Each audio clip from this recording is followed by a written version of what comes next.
Hey everybody, Larkin Greene here with FPD. I'm in the shop today again, and we are going to discuss exotherm, which is basically the heat cycle that is produced by the adhesives that we use in the equine industry. So both acrylics and urethanes generate heat as soon as the two components are mixed together.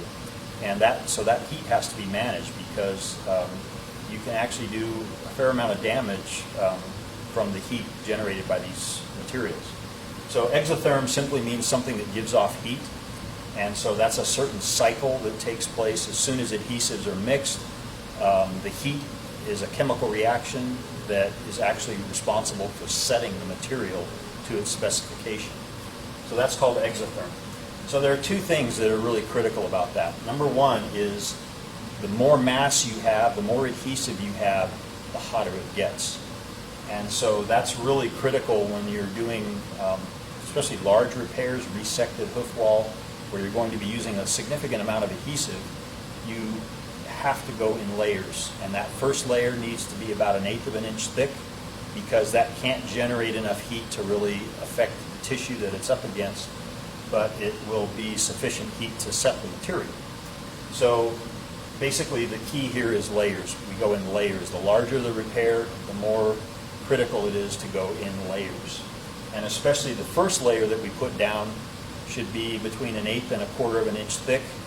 And once we let that heat cycle pass, which is probably 4 to 5 minutes when the heat is dissipated out of the material, then you can add a thicker layer on top of that, and that first layer will act as sort of a heat barrier that will absorb the heat from subsequent layers, but not allow that heat to transfer to the foot.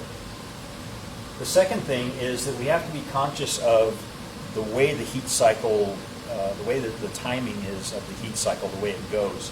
So we're going to have a peak temperature, and acrylics typically get a little bit hotter, they get a little bit higher peak temperature than the urethanes, but we also have to be concerned about the duration, the time frame that heat is in place, because a lower heat over a long period of time could still be detrimental as a short period of time with a high peak temperature.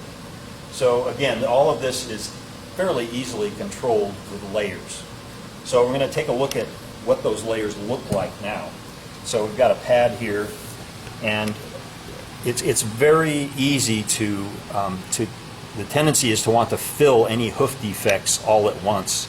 It's so easy to do, but you don't realize that the heat is a significant factor. So 1/8 of an inch should look something like this. So when we're dispensing and we want to spread it fairly thin, that's about what 1/8 of an inch looks like. So that can't generate a significant amount of heat to do any harm to sensitive lamina. However, if we are putting on a significant layer, which is pretty regularly what a lot of people do, put on a lot of adhesive at once, that's going to get quite hot, and that could affect the tissues of the foot.